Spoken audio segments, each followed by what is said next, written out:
우리 하나님의 말씀은 여호수아 1장 10절에서 18절 말씀 함께 읽도록 하겠습니다. 여호수아 1장 10절에서 18절 말씀입니다.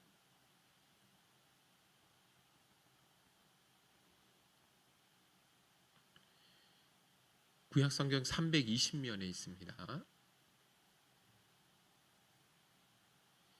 여호수아 1장 10절에서 18절 말씀 함께 읽도록 하겠습니다.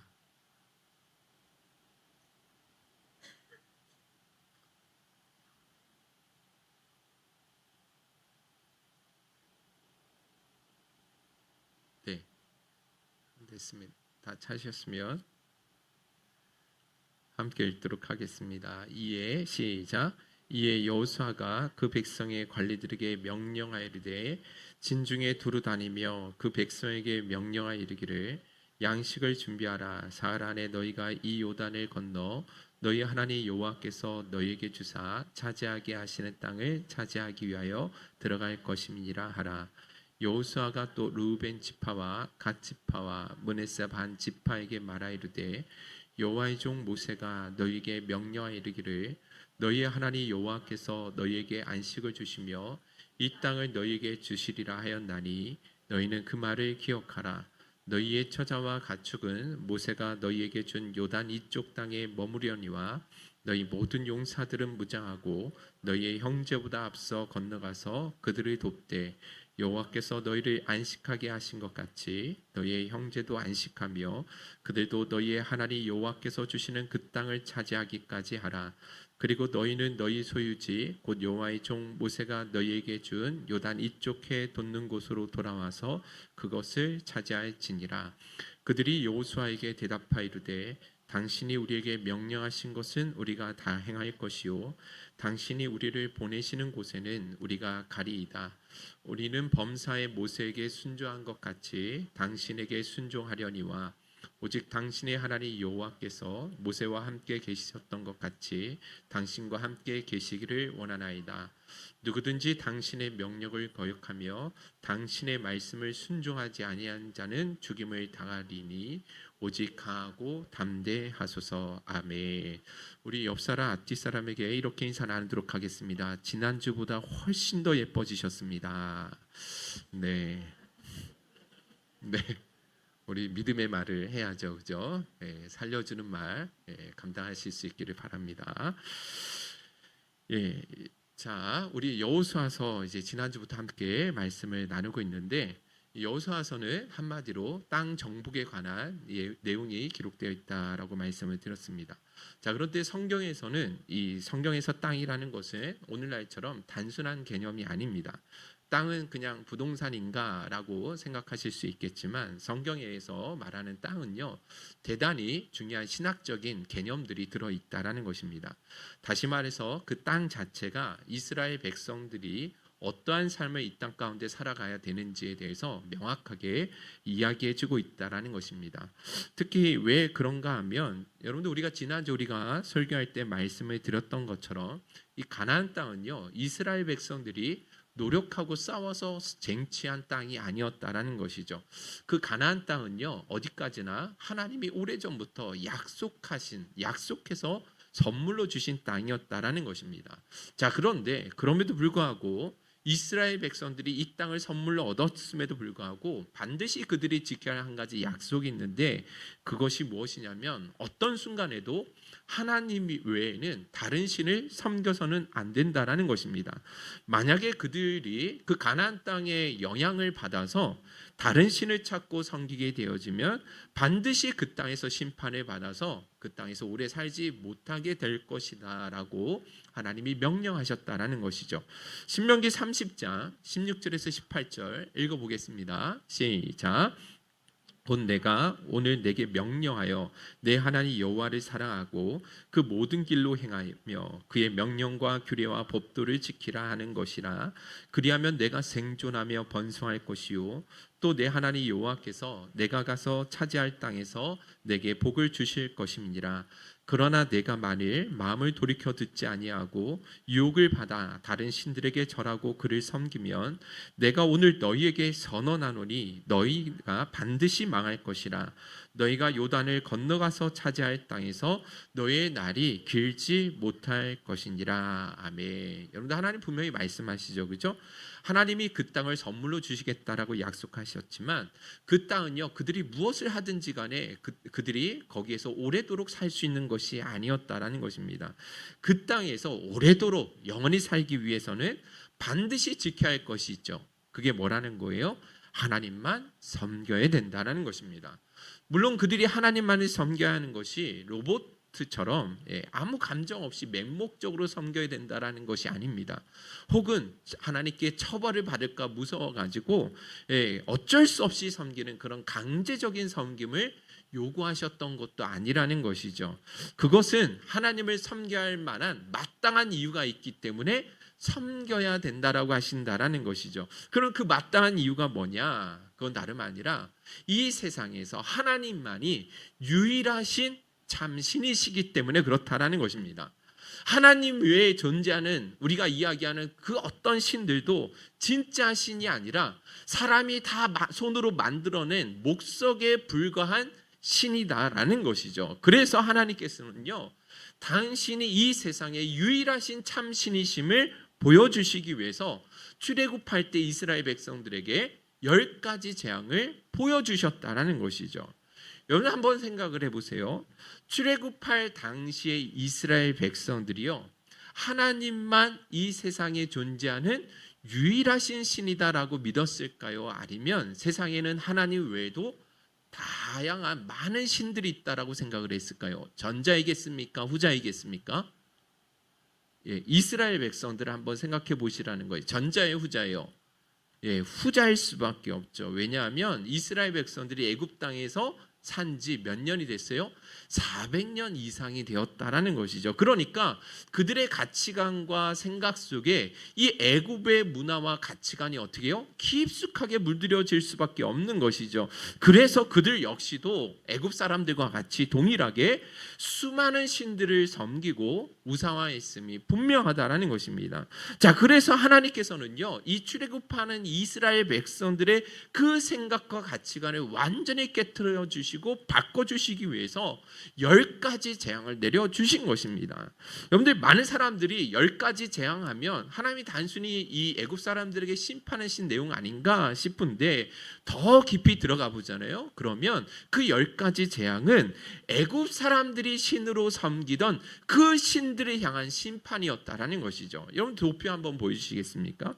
10가지 재앙은 이렇게 나오거든요.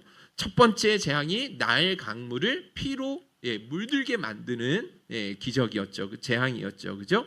그리고 두 번째는 개구리 재앙, 세 번째 이, 네 번째 파리, 가축, 계속 한번 다음 띄워주시겠습니까? 여섯 번째 독종, 우박, 메뚜기, 흑암, 장자가 죽게 되어지는 10번째 재앙까지 있는데, 여러분들 보시면 아시겠지만 이 10가지 재앙들은 각각 무엇에 해당하고 있느냐? 신들을 해당하고 있다라는 것입니다. 그래서 여러분들, 하나님께서 애굽 땅에 내려주신 재앙은 단순히 애굽 사람들에게 재앙을 주시기 위한 것이 아니라 그들이 믿고 섬기는 그 수많은 신들을 뭐 하신 거예요? 심판하신 사건이 된다라는 것입니다. 그래서 하나님께서는 그 사람들이 믿고 섬기던 신들을 하나씩 다 심판하심을 통해서 그들이 우상으로 섬기며 의존하던 것들이 얼마나 험한 것인지, 그래서 세상의 참신은 하나님밖에 없다라는 사실을 깨닫게 하시기를 원하셨다라는 것입니다. 자, 그러므로 여러분, 이스라엘 백성들이요, 하나님만을 섬기고 하나님만 의지하는 것은 그들에게 마땅한 일이 되는 것이고 그들에게 복이 되는 일이 될 수밖에 없었다라는 것입니다. 자, 그러니까 여러분들, 땅에는 이와 같은 신학적인 의미들이 담겨 있습니다. 그 땅에서 살아가는 백성들은 하나님만 섬기는 백성, 하나님만 높여드리고 그들의 삶을 통해서 하나님을 세상 가운데 보여주어야 할 그들의 정체성, 사명이 부어져 있다라는 것입니다. 그런데 만약에 그들이 이것을 어겨버리고 다른 신을 섬기게 되어진다. 그러면 그 땅에서 쫓겨날 수밖에 없게 된다라는 것이죠. 여러분들 이런 신학적인 의미가 모세를 통해서 이미 그들에게 주어졌던 거예요. 내용이 좀 길지만 우리 신명기 4장 32절부터 한번 쭉 읽어보겠습니다. 다 같이 한번 읽어보도록 할게요. 시작. 하나님이 사람을 세상에 창조하신 날부터 지금까지 지나간 날을 상고하여 보라. 하늘 이 끝에서 저 끝까지 이런 큰 일이 있었느냐? 이런 일을 들은 적이 있었느냐? 어떤 국민이 불 가운데서 말씀하시는 하나님의 음성을 너처럼 듣고 생존하였느냐? 어떤 신이 와서 시험과 이적과 기사와 전쟁과 강한 손과 편팔과 크게 두려운 일로 한 민족을 다른 민족에게서 인도하여 낸 일이 있느냐? 이는 다 너희의 하나님 여호와께서 애굽에서 너희를 위하여 너희의 목전에서 행하신 일이라. 이것을 내게 나타내심은 여호와는 하나님이시요 그 외에는 다른 신이 없음을 내게 알게 하려 하심이니라. 39절부터 쭉 계속 읽어볼게요. 그런즉 너는 오늘 위로 하늘에나 아래로 땅에 오직 여호와는 하나님이시요 다른 신이 없는 줄을 알아 명심하고 오늘 내가 내게 명령하는 여호와의 규례와 명령을 지키라. 너와 내 후손이 복을 받아 내 하나님 여호와께서 내게 주시는 땅에서 한없이 오래 살리라. 아멘. 그렇습니다. 하나님께서 약속으로 주셨던 그 가나안 땅에서 한없이 오래 살기 위해서는 딱 한 가지 조건, 누구만 섬겨야 되는 거예요? 하나님만 섬겨야 된다라는 것입니다. 자, 그렇기 때문에 여러분, 우리 지난주 나눴잖아요, 그죠? 하나님께서 이스라엘 백성들에게 요구하셨던 그 담대함, 특히 이스라엘 백성들을 이끌어 나가야 하는 여호수아에게 주어졌던, 요구되어졌던 그 담대함은 어떤 담대함이었습니까? 그건 다름 아니라 가나안 주민들과 군사적으로 다퉈서 이겨야 되는 그런 담대함이 아니라 어떤 상황 속에서도 하나님의 말씀을 지켜 행할 수 있는 담대함이었다라는 것입니다.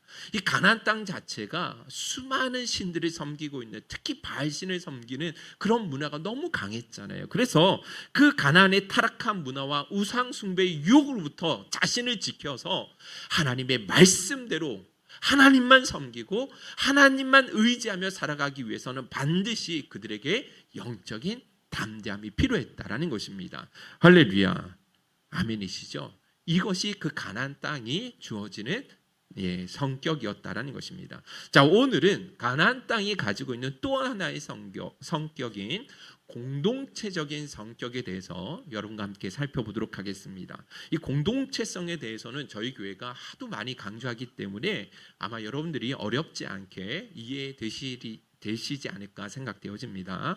여러분들 신앙생활이라는 것은 아주 어떤 것보다도 개인적이고 내면적인 일이죠. 그죠? 왜냐하면 신앙이란, 믿음이라는 그 자체가 우리 마음으로부터, 우리 영으로부터 그게 생성되어지기 때문에 여러분들, 그래서 이 신앙이라는 것은 대단히 뭐예요? 개인적이고 지극히 내면적인 일이 될 수밖에 없는 것입니다. 자, 그런데 여러분들, 성경은요, 이 신앙이 개인의 신앙만이 전부가 아니라고 우리에게 말씀해 주고 있다라는 것입니다. 다른 사람들이 어떤 신앙생활을 하든지 나만 예수를 잘 믿으면 되는 거 아니야? 라고 그렇게 생각하시는 사람들이 있는데 그건 전혀 옳지 않다라는 것입니다. 왜냐하면 하나님께서 처음부터 계획하신 이 하나님의 나라, 신앙생활 그 자체가 공동체를 통해서 이루어지는 신앙이기 때문에 그렇다라는 거예요. 여러분들, 신구약 전체 그림 속에서 여러분들 한번 간략하게 우리가 한번 생각을 해봅시다.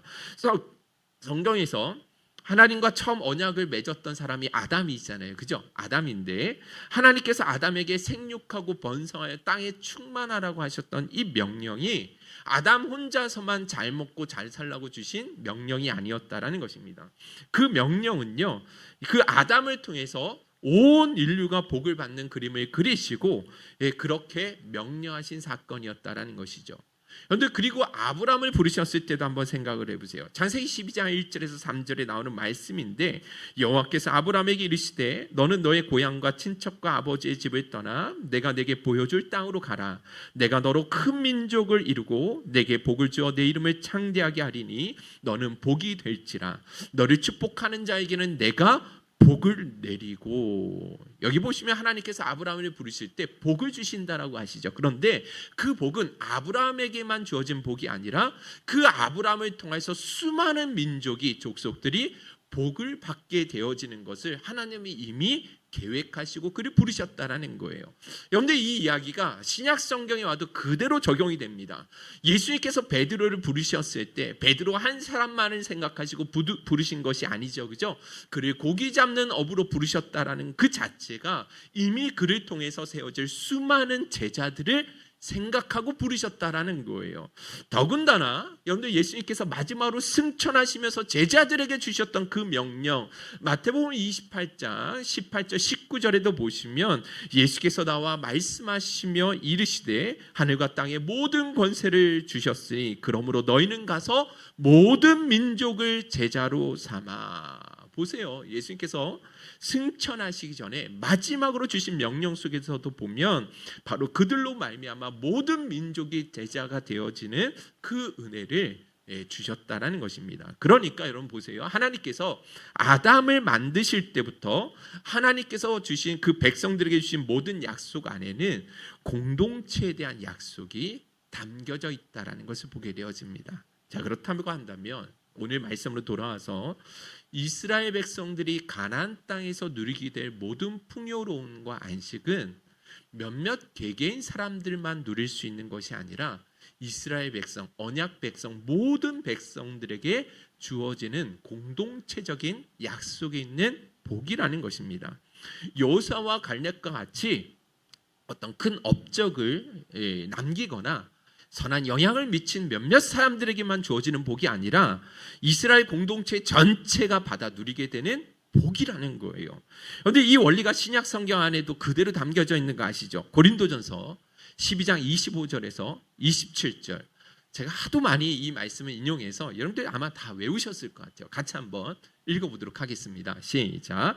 몸 가운데서 분쟁이 없고 오직 여러 지체가 서로 같이 돌보게 하셨느니라. 만일 한 지체가 고통을 받으면 모든 지체가 함께 고통을 받고 한 지체가 영광을 얻으면 모든 지체가 함께 즐거워하느니라. 너희는 그리스도의 몸이요 지체의 각 부분이라. 그렇습니다. 한 지체가 고통을 받으면 모든 지체가 고통을 받고 한 지체가 영광을 얻으면 모든 지체가 기뻐하는 일.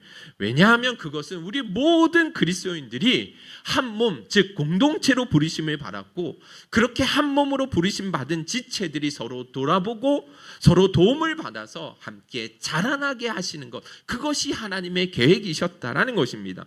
그래서 여러분, 오늘 우리가 함께 드리는 모여서 드리는 이 예배가 얼마나 중요한지 모른다라는 것입니다. 마음속으로 나만 예배 잘 드리면 되지, 마음속으로 예수만 잘 믿으면 되는 것이지, 뭐하러 말 많고 탈 많은 공동체에 들어가서 그렇게 힘겹게 신앙생활을 해야 되는 거야. 이거는요 잘못된 일이라는 것입니다. 하나님 처음 아담을 부르셨을 때부터 그 공동체를 통해서 서로를 돌아보고 섬기며 하나님께서 예비하셨던 그 모든 복을 함께 누리게 하셨다라는 거예요. 할렐루야. 네, 여기까지가 서두인데 이제 서두가 많이 길었죠, 그죠? 네, 본문은 짧습니다. 여러분들 너무 걱정하지 마시고요. 자, 그래서 이 공동체적인 성격이기 때문에 여호수아는요 르우벤 지파와 갓 지파 그리고 므낫세 반 지파에게 찾아가서 어떤 명령을 내리느냐, 우리 여호수아 1장 12절에서 14절 우리 한번 읽어보도록 하겠습니다. 시작.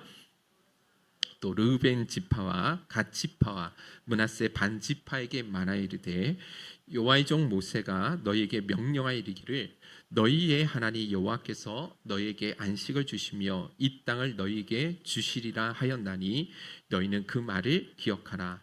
너희의 처자와 가축은 모세가 너희에게 준 요단 이쪽 땅에 머무려니와 너희 모든 용사들은 무장하고 너희의 형제보다 앞서 건너가서 그들을 돕되. 그렇습니다.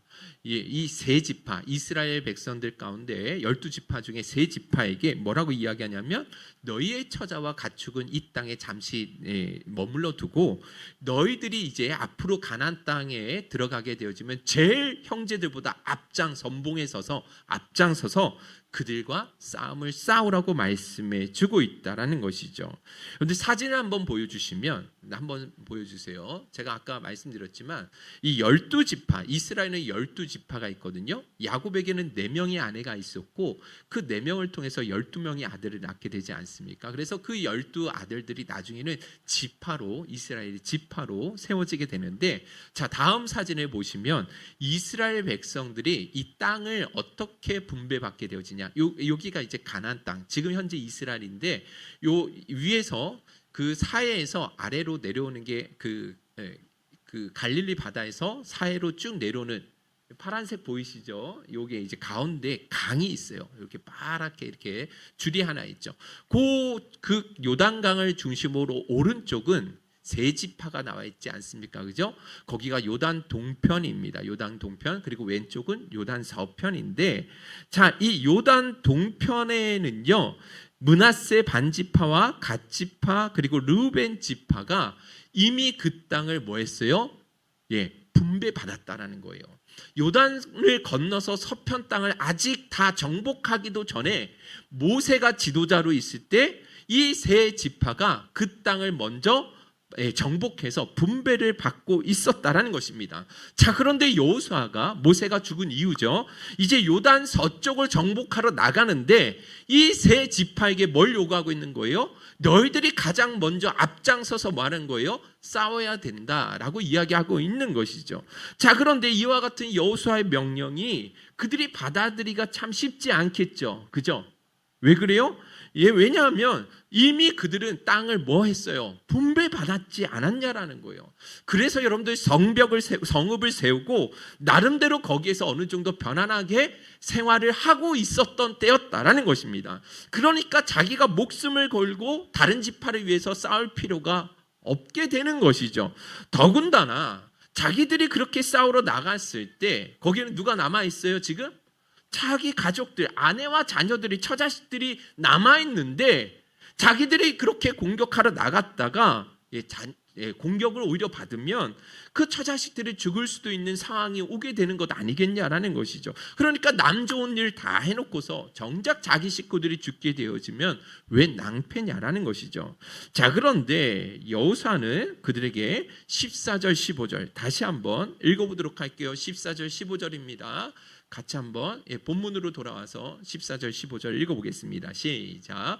너희의 처자와 가축은 모세가 너희에게 준 요단 이쪽 땅에 머무려니와 너희 모든 용사들은 무장하고 너희의 형제보다 앞서 건너가서 그들이 돕되 여호와께서 너희를 안식하게 하신 것 같이 너희의 형제도 안식하며 그들도 너희의 하나님 여호와께서 주시는 그 땅을 차지하기까지 하라. 아멘. 그렇습니다.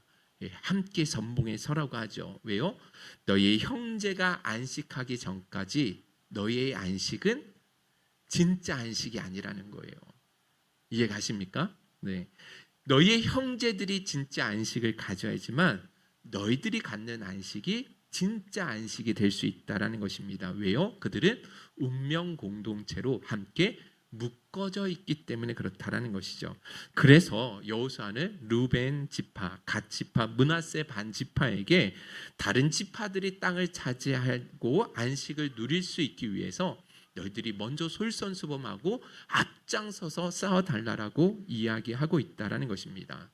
여러분들 잘 들으셔야 됩니다. 하나님과 언약 아래에 있는 그 이스라엘 백성들은 자기 혼자만 안식을 누릴 수 없는 것이죠. 그죠? 운명 공동체로 함께 묶어져 있기 때문에, 그래서 여러분들 그 가나안 땅, 약속하신 그 가나안 땅에 나오는 모든 풍요로움과 그 땅에서 누리게 될 안식은 모든 공동체가 함께 누리도록 요청되어지고 있다라는 것입니다. 자, 그런데 놀라운 것은요, 이 요단 동편 쪽에 있는 세 지파가요, 여호와의 명령을 전부 그대로 받아들입니다. 그대로 순종합니다.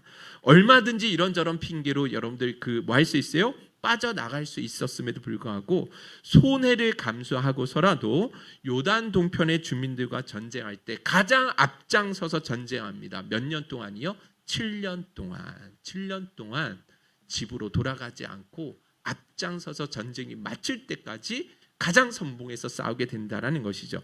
그러니까 여러분들이 앞으로 남은 이스라엘 백성들의 그 전쟁이 얼마나 수월하게 또 얼마나 힘있게 감당해 나갈 수 있겠냐라는 것이죠. 여러분들, 이것은 오늘날 우리 교회 우리 그리스도인들에게도 주어진 동일한 명령임을 기억해야 된다는 것이죠.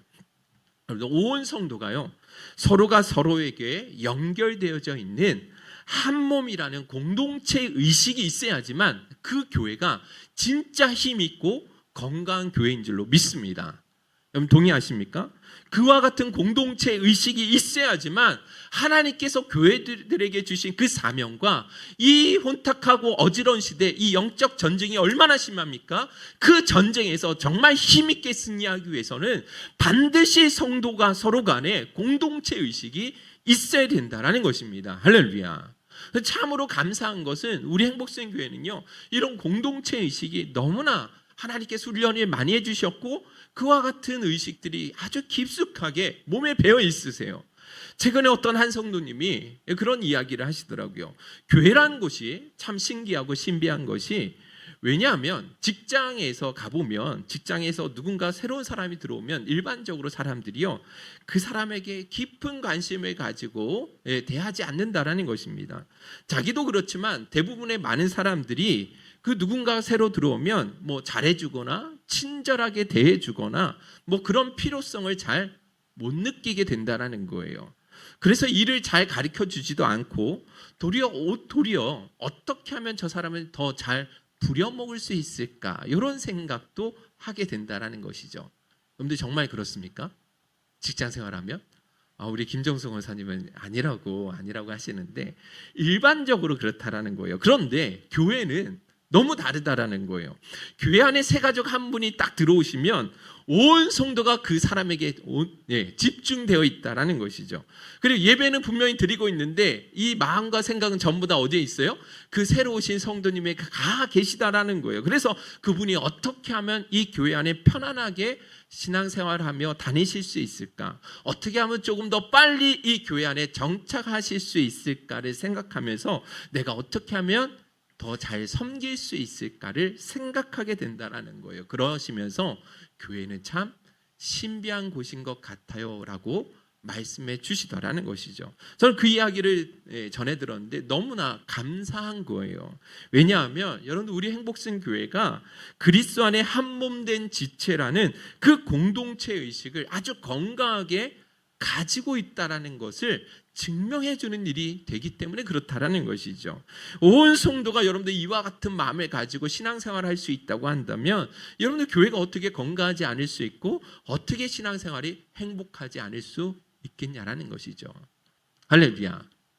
아멘이시죠? 여러분 별로 이렇게 기뻐하지 않으시는 것 같은데 전 너무 감사해요. 저희 이선본 집사님이 올해 저희 행복선교회 등록하셨는데 우리 이선본 집사님 음식에는요 아주 일가견이 있으시는 미식가이시기도 하지만 그래서 음식 솜씨가 아주 좋으세요. 오늘 점심 드셔보시면 아시겠지만 진짜 맛있거든요. 그리고 또 우리 집사님 입담이 얼마나 좋으신지 항상 함께 모여 있으면 언제나 그 사람들이 다 유쾌해지고 또 그냥 웃음이 절로 나오게 되거든요. 자, 그런데 우리 집사님이 진짜 잘하시는 한 가지 달란트가 있어요. 그게 뭔지 아세요? 그건 뭐냐면 사람에 대해서 아주 세심하게 관심을 갖고 돌아보신다라는 거예요. 어떤 성도님이 교회에 오셨는데 혼자 앉아 있다. 그러면 어떻게 하는지 아세요?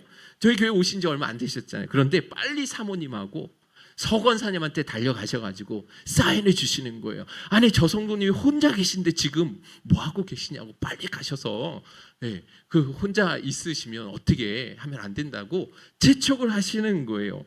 혹여라도 그분이 혼자 있으면 괜히 마음 상하거나 불편하지 않으실까 그런 염려되는 마음에 그렇게 말씀하시는 것 아니겠냐라는 것이죠. 여러분 정말로 귀한 마음이라고 생각합니다. 저는 여러분 이와 같은 마음이요 오늘 본문의 요단 동편 지파에게 요구되어졌던 그 마음이라는 거예요. 나만 신앙생활하면 잘 되는 것이 아니라 나만 행복하면 되는 거지, 그 마음이 아니라 자신의 행복을 언제나 다른 사람의 행복하고 뭐 하는 거예요? 연결시켜 나가는 거예요. 공동체에 속한 지체들의 평안과 안식 가운데 나의 안식과 평안이 있음을 알고 그래서 내가 그 사람을 위해서 더 헌신하고 수고하는 일이 이루어질 수 있게 된다라는 것이죠. 할렐루야. 그런데 이와 같은 마음을 하나님은 우리에게 요구하고 계신다라는 것이죠. 근데 왜 이런 것을 요구하시느냐? 그건 다름 아니라 하나님 바로 이와 같은 마음을 가지고 계시기 때문에 그렇다라는 거예요. 여러분들 요한복음 15장에 예수님이 안식일에 사람을 고치신 일로 인해서 얼마나 핍박을 많이 받았는지 모릅니다. 그랬을 때 예수님이 뭐라고 이야기하시냐면 요한복음 15장 17절 우리 다 같이 읽어보겠습니다. 시작. 예수께서 그들에게 이르시되 내 아버지께서 이제까지 일하시니 나도 일한다 하시매. 아버지가 그 아버지는 누구시죠? 하나님이시죠. 그죠? 하나님이 지금도 일하고 계시기 때문에 나도 일한다라고 말씀하신다라는 거예요. 이상하지 않습니까? 안식일에 일하지 말라고 하신 분이 누구세요? 하나님이시죠. 그런데 그 하나님이 쉬지 않고 일하고 계신다라는 거죠. 왜 그런지 아십니까? 왜 안식일에 하나님은 지금도 쉬지 않고 일하고 계시느냐? 그건 다름 아니라 아담의 타락한 이후의 모든 피조물들이 지금 뭐 하고 있어요? 안식이 없는 상황 가운데 놓여 있기 때문에 그렇다라는 것입니다. 죄로 인해서 길을 잃고 방황하면서 결국은 사망의 길로 나아가고 있는 수많은 백성들이 있는데 하나님이 어떻게 발벗고 편안하게 안식을 누리실 수 있겠냐라는 거죠. 탕자의 비유를 통해서도 하나님의 마음이 어떠한지를 분명히 깨닫게 해주셨잖아요. 그죠? 그래서 하나님은 그 탕자가 돌아오기까지 안식이 없으신 거예요. 그러니까 여러분 하나님께서도 자기 안식을 자기 자신에게 두시는 것이 아니라 나의 안식과 그 행복이 결국 하나님이 택하신 그 자기 백성들에 두고 계신다라는 것입니다. 할렐루야. 그렇기 때문에 그 하나님 아버지를 닮은 우리 그리스도인들도 하나님의 백성들도 그렇게 서로를 돌아보고 사랑해야 된다라고 말씀해 주고 있다라는 것이죠. 우리 간절히 원하는 것은 우리 행복선교회의 모든 성도님들 마다 이 공동체 의식이 날로 더 깊어져가는 은혜가 있기를 주님의 이름으로 축원드립니다. 결론을 맺도록 하겠습니다. 우리 반주자 앞으로 나와주시고요. 피택 중직자 교육대 박영선 목사님의 교회라는 책, 이 책이 진짜 좋은 책이거든요. 그래서 우리 셀 리더뿐만 아니라 우리 성도님들이 다 한 번씩 읽어보셨으면 좋겠다라는 생각이 드는데 거기에 이런 글이 있습니다. 한번 띄워주시면, 자, 제가 읽어드릴게요.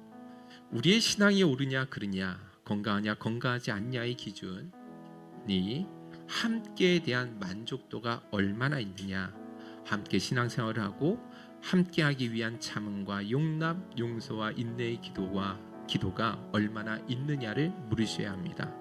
이것이 신자가 자기 신앙을 확인해보는 가장 좋은 기준입니다 라고 기록되어져 있었어요. 너무나 이 말씀이 마음에 와닿더라고요. 신앙의 옳고 그름 그리고 건강하냐 건강하지 않냐의 기준이 함께에 대한 공동체 의식이죠. 그죠? 함께 하기 위해서 얼마나 오래 참고 있고 얼마나 용납하고 용서하고 있냐며 기도하고 있느냐, 여기에 달려 있다는 것이죠. 그런데 교회가 어떤 교회가 될 때 가장 건강한 교회, 행복한 교회라고 말할 수 있겠습니까? 그건 다름 아니라 오늘 성경 여호수아 말씀 속에서도 보면 다른 지체들의 안식과 평화를 위해서 나의 안식과 평화를 조금은 손해 볼 수 있는 사람들이 늘어날 때 그 교회는 건강한 교회라고 말씀해 주고 있는 것입니다. 다른 지체들의 그 평안과 안식 가운데 나의 진짜 안식이 숨겨져 있다라는 사실을 알고, 그래서 다른 지체들의 안식과 평화를 먼저 생각하고 돌아볼 수 있는 사람들이 하나둘씩 더 많이 늘어나게 될 때 그 교회는 정말로 하나님이 기뻐하시고 하나님께서 크게 들어쓰시는 교회가 된다라는 것이죠. 할렐루야. 우리 행복선교회 모든 성도님들마다 우리 온 성도는 그리스도 안에서 진짜 한 몸이요 한 가족임을 알아서 함께 울고 함께 웃으며 함께 세워가는 그 귀한 사명을 주님 오시는 그날까지 충실하게 감당해 나가실 수 있기를 주님의 이름으로 축원드립니다. 오늘 주신 말씀 붙들고 우리 한번 찬양으로 그렇게 결단하며 나가도록 하겠습니다. 우리는 하나님의 자녀. 우리는 하나님의 자녀. 주 사랑하네 우리 것 주님 나를 사랑하신 것 같이 우리도 서로 사랑할 수 있네. 우리는 주의 몸된 교회, 뭐든지 제가 하나 될 때 예수님의 마음을 닮아가며 고통과 즐거움 함께 나누네. 하나님 안에서 우리 서로 이어져 주가 거하실 성전이 되네.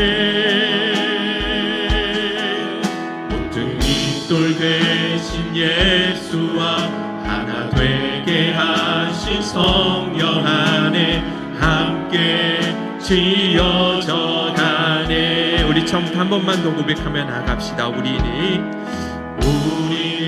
하나님의 자녀, 주 사랑 안에 우리 거할 때 주님 나를 사랑하신 것 같이 우리도 서로 사랑할 수 있네. 우리는 주의 몸된 교회, 뭐든지 제가 하나 될 때 예수님의 마음을 닮아가며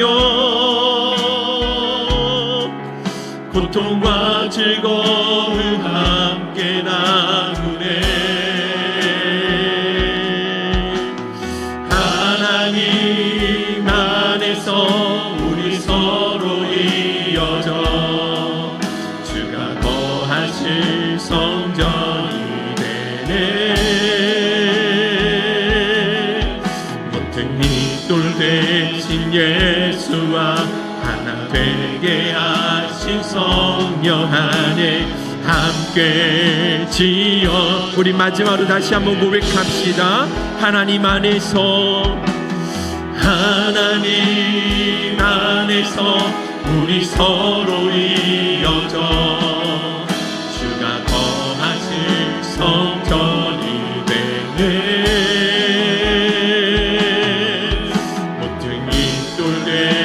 예수와 하나 되게 하신 성령 안에 함께 지어져 가네. 우리 합심해서 한번 기도하고 결단한 시간을 가졌으면 좋겠습니다. 오늘날 교회들의 현실을 보면 이 공동체성이 너무나 약화되어져 있고 깨어져 있는 것을 보게 되어집니다.